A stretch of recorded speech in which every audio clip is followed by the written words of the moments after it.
Bonjour à tous et à toutes, bienvenue à l'émission. Alors aujourd'hui, je reçois Lina Remond, qui est chercheure dans le domaine du patrimoine et également la créatrice d'un balado sur l'histoire de la Bolduc qui s'intitule Les dessous de Madame B ou les 78 tours de la Bolduc. Bienvenue parmi nous. Ben merci, Ariane. Alors, c'est une œuvre colossale dans laquelle vous vous êtes lancée, un balado d'une trentaine d'épisodes sur le parcours musical de Madame Bolduc. Dites-moi tout d'abord, qu'est-ce qui a fait que vous avez décidé de parler d'elle? Qu'on en parle depuis des décennies, des décennies. Qu'est-ce qui a fait que vous vous êtes dit, elle mérite qu'on en parle encore et en profondeur? C'est tout simplement qu'on a toujours parlé de sa vie à elle, sa vie à Newport, sa vie à Montréal, mais jamais de sa musique. Et c'est sa musique qui a fait qu'on la célèbre encore. Donc, Exactement. oui, donc j'ai voulu faire écouter toutes les pièces qu'elle a enregistrées. Parce qu'il faut dire qu'auparavant, j'ai publié un livre, un ouvrage qui s'appelle Madame Bolduc, Paroles et musique, l'intégrale, excuse-moi, et qui a été publié en 1991 et en réédition en 2018. Mais on ne peut pas écouter les pièces, c'est un livre. Alors, je cherchais un projet avec Mirko, le directeur de la télé, un projet à faire pour la télé, et j'ai pensé à ce balado illustré. Alors, illustré parce qu'on peut, en même temps qu'on écoute, on peut voir les paroles des chansons, on peut voir des photos, on peut voir des partitions, on peut voir tout élément pertinent que j'ai trouvé en rapport avec les chansons de Madame Bolduc. Exactement. Donc, c'est vraiment, en fait, c'est un nouveau produit que vous offrez la concernant. Il y a eu des films, il y a eu des livres, comme vous le dites, vous en avez vous-même écrit un. Donc là, maintenant, vous avez fait la recherche d'images, de partitions, mais pas seulement autour de Madame Bolduc, également autour de ses influences, les gens qui l'ont influencée, ceux qu'elle a influencés. Donc, on va beaucoup, beaucoup plus loin. Et comme vous dites, c'est un balado qui est illustré. Donc, j'ai eu l'occasion d'en visionner un épisode. Donc, on peut le regarder, ce balado-là. Vous avez des pochettes de disques, vous avez des partitions, vous avez les paroles, les chansons, des photos d'époque également. Donc, c'est un travail de recherche colossal. Dites-moi, ça fait combien de temps que vous travaillez sur ce projet-là? En fait, ce projet-là, c'est depuis l'hiver dernier, mais sur le répertoire de Mme Bolduc, sur sa musique, ça fait plus de 30 ans. J'avoue, je suis un peu maniaque. Mais ce que j'ai trouvé intéressant au début, c'est quand je me suis rendu compte que ces chansons, les mélodies de ces chansons, c'était des airs traditionnels, des airs de violon, qu'entre autres, mon père jouait comme OK. sa chanson Le voleur de poule, par exemple, là, dans ses derniers enregistrements, ben, c'est le Rille Sainte-Anne que tous les violonneux jouent, le Rille Sainte-Anne. Cette mélodie-là est très, très connue. Fait qu'elle a pris donc des airs traditionnels, puis elle a mis des paroles dessus. Mais là, quand tu trouves ça pour une, ben, tu commences à chercher un peu, puis ah, tiens, une autre, tu trouves un autre petit quelque chose, puis un autre petit quelque chose, puis finalement, tu te rends compte que tu as fait un gros ouvrage de recherche et que tu as trouvé plein de choses. Ce que j'ai trouvé d'intéressant surtout pour ce balado, c'est que Mme Bolduc, bon, elle a ses titres à elle, enregistrés sous son nom, Mme Édouard Bolduc, et non Marie Travers, et elle en a 86. Bon. En plus de ça, elle a 66 collaborations à des enregistrements de Villa Légaré, de Jeanne Daigneault et Alfred Montmarquette, joueur d'accordéon. Alors, ça fait un grand répertoire. Quand on écoute ces pièces-là, on l'entend jouer de la musique à bouche, de la guimbarde et chanter, répondre à des chansons à répondre. Ça, c'est tout à fait fascinant, là. On connaît beaucoup les chansons à répondre. Alors, quand Mme Bolduc répond, par exemple, avec Ovila Légaré sur une chanson de Jeanne Daigneault, c'est un peu renversant. Exactement. On la voit prendre un rôle complètement différent. Oui, absolument. C'est fascinant, là. C'est une richesse incroyable. Puis, je me rends compte au travers de tout ça c'était une femme très, très brillante, très vive. Puis, la musique, comme on dit souvent, elle en mangeait. Alors, elle est allée vraiment partout. J'imagine tout ce qu'elle pouvait entendre. À cette époque-là, la radio commençait, puis elle avait des amis musiciens. Fait que tout ce qu'elle pouvait entendre, elle le gobait, le prenait, le digérait et faisait quelque chose avec quand sa carrière a commencé. Donc, vous êtes en train de la situer carrément dans son époque. Donc, qu'est-ce qui l'influençait, puis qu'est-ce que ça a donné? Puis, vous poussez le travail beaucoup plus loin aussi, en allant chercher même des chansons qui ont été influencées ensuite par elle. Je donne l'exemple de la chanson du crapaud, qui est devenue par la suite une chanson pour enfants. Vous avez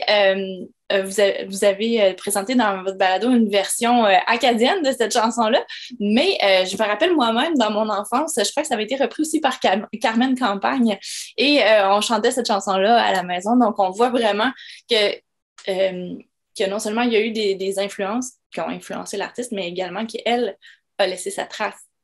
Oui. Moi, je la vois, Ariane, là, comme un pivot au niveau de la culture traditionnelle québécoise. Puis pas juste traditionnelle. Elle a emmagasiné plein de choses, dont la turlute, qui est une vieille tradition des îles britanniques. Puis ces mélodies qui sont souvent des rilles, donc des airs traditionnels, de violon surtout. Et elle a aussi des chansons traditionnelles comme telles. Fait qu'elle a pris ça, puis après, elle évidemment, elle a été une vedette du disque. Elle a été une vedette surtout à cause du disque. C'est comme ça qu'on a réussi à la connaître. Et par ça, ça s'est ramifié dans vraiment toutes les couches de la société, toutes les couches de musiciens jusqu'à nos jours.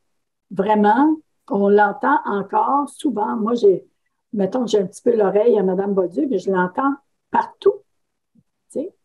Même, il y a eu une pièce de théâtre dernièrement sur l'arrière-pays par les gens d'en bas de Rimouski, et ça commence par nos braves habitants de Mme Bolduc. C'est fou, là. Fait que c'est vraiment, puis évidemment, nos chansonniers l'ont tous à peu près chanté ou ont fait des choses semblables à ce qu'elle a fait. Fait que Mme Bolduc, c'est vraiment comme partout. Partout. Il y a plein de ramifications. Et j'aime faire ces liens-là. Je trouve que c'est important. Notre culture, en fait, notre culture traditionnelle, pas juste traditionnelle, notre culture québécoise, musicale, c'est beaucoup le disque qui a fait que il y a des choses qui ont émergé, différentes choses, dont, toutes plus intéressantes les unes que les autres, mais c'est vraiment, ça a donné un gros boom. C'est arrivé en même temps que la radio, tu sais, dans les années 20. Fait que tout ça a déboulé, puis Mme Bolduc a vraiment été une vedette du disque. C'est une des personnes qui en a vendu le plus. Alors, ça s'est multiplié comme ça, puis c'est arrivé jusqu'à nous. Exactement, jusqu'à nous, et bien, bien des années plus tard, on sent encore son influence. Donc, en fait, qu'est-ce qui a fait que vous avez choisi d'illustrer votre balado? Est-ce que c'est parce que vous aviez en main des archives visuelles, ou si c'est parce que quand vous écoutez un balado, vous aimeriez des fois voir certains éléments? Bon, il y a plusieurs choses. D'abord, moi, je trouve ça beau de voir les pochettes de disques originaux. Fait, je trouve ça intéressant de voir comment il écrivait ça sur la pochette. Les paroles, c'est toujours intéressant de voir les paroles. Puis Mme Bolduc, ses paroles, c'est pas toujours facile à retenir. Elle a des longs textes, puis c'est un peu mêlant. Fait que c'est le fun de voir les paroles défiler. Il y a des partitions aussi pour ceux qui, tirées de mon livre, là, pour ceux qui savent lire, évidemment, la musique. Oui, il y a des photos. il y a des affiches de spectacles. C'est le fun de voir les affiches aussi, de voir tout ce qu'on peut lire sur les affiches, comment ça se passait un show dans ce temps-là. Comme entre autres, à une époque, Mme Bolduc a créé sa propre troupe qu'elle a appelée la troupe du bon vieux temps. Puis on voit sur une affiche qui était là-dedans, et on voit qu'est-ce que c'était le programme de la soirée. Fait que ça, je trouve ça intéressant de voir ça, de prendre le temps de le lire. Parce qu'un balado, ce qui est intéressant aussi avec les diffusions YouTube, c'est qu'on peut l'arrêter et puis prendre le temps de lire comme il faut, de regarder. Je mets beaucoup de liens aussi en rapport avec ce que je dis. On peut faire beaucoup de recherches. Il y a plein de trucs par rapport à la musique traditionnelle, par rapport aux archives. Donc, j'essaie de mettre le plus possible de liens pour que les gens qui sont intéressés peuvent aller cliquer ou copier ce lien-là et aller fouiller plus loin dans le sujet en question. Et aussi, il y aura des surprises dans la série. En fait, en 91, j'avais filmé des gens à Newport qui m'ont parlé de Mme Bolduc pour un film que j'ai fait à cette époque-là, un documentaire qui s'appelle « La morue des turlutes et des chansons ». Et ces gens-là, il y en a, parmi ces gens-là, il y en a qui avaient connu Mme Bolduc. Et ces entrevues-là, je ne les ai pas toutes mises, évidemment, dans le documentaire, mais j'en mets quelques extraits dans cette série-là. Des entrevues aussi, une entrevue que j'avais faite avec Fernande Bolduc, la fille de Mme Bolduc, en 91 à Montréal. On avait rigolé, c'était vraiment intéressant. Alors, je vais rajouter ça. Mais pour ça, ça prend le visuel. Juste entendre, on pourrait juste entendre. Mais de voir ces gens-là, moi, j'aime ça. Donc, ce que vous offrez, c'est beaucoup plus qu'un balado. En fait, c'est un balado enrichi de tous ces documents visuels-là. Donc, les entrevues, ce sont des entrevues sous forme de vidéo, c'est ça aussi? Oui, je les avais filmées. Alors, c'est ça. Puis, peut-être pour finir, un élément que je trouve assez extraordinaire, que j'ai mis, qu'on a pu écouter au 4e épisode la semaine dernière. Il faut dire que on met un épisode par semaine le vendredi et on a fait le 4e. La semaine prochaine, ce sera le 5e. Et sur le 4e épisode, on peut entendre la voix de Mme Bolduc, autrement qu'en chanson. On peut l'entendre parler. Pas longtemps, quelques phrases, mais quand même assez pour reconnaître son accent de Newport, ce si bel accent. Et puis, pour entendre, tu sais, l'entendre un peu, j'allais dire, connaître sa vibration, c'est entendre un peu comment est-ce qu'elle pouvait être. Exactement, on décèle la personnalité dans la façon dont quelqu'un s'exprime. Puis dans une chanson, c'est tellement contrôlé que c'est plus difficile de le percevoir. Oui, puis là, c'est dans un sketch, donc elle joue des personnages et elle répond à d'autres personnages. Fait que c'est tout à fait fascinant. C'est un trésor en soi, vraiment. Là. Ça n'existe pas d'entrevue avec Mme Bolduc et c'est la seule. Puis je suis vraiment contente d'avoir trouvé ça. Pour moi, c'est un gros trésor que ça me fait plaisir de partager avec tout le monde. Merci de nous partager ce morceau de patrimoine qui est vraiment bien ancré partout ici au Québec. Dites-moi en terminant, où est-ce qu'on peut avoir accès à votre balado? Oui, donc sur YouTube, évidemment. Alors, quel est le nom de votre chaîne YouTube? Oui, c'est Mme Bolduc, l'intégrale.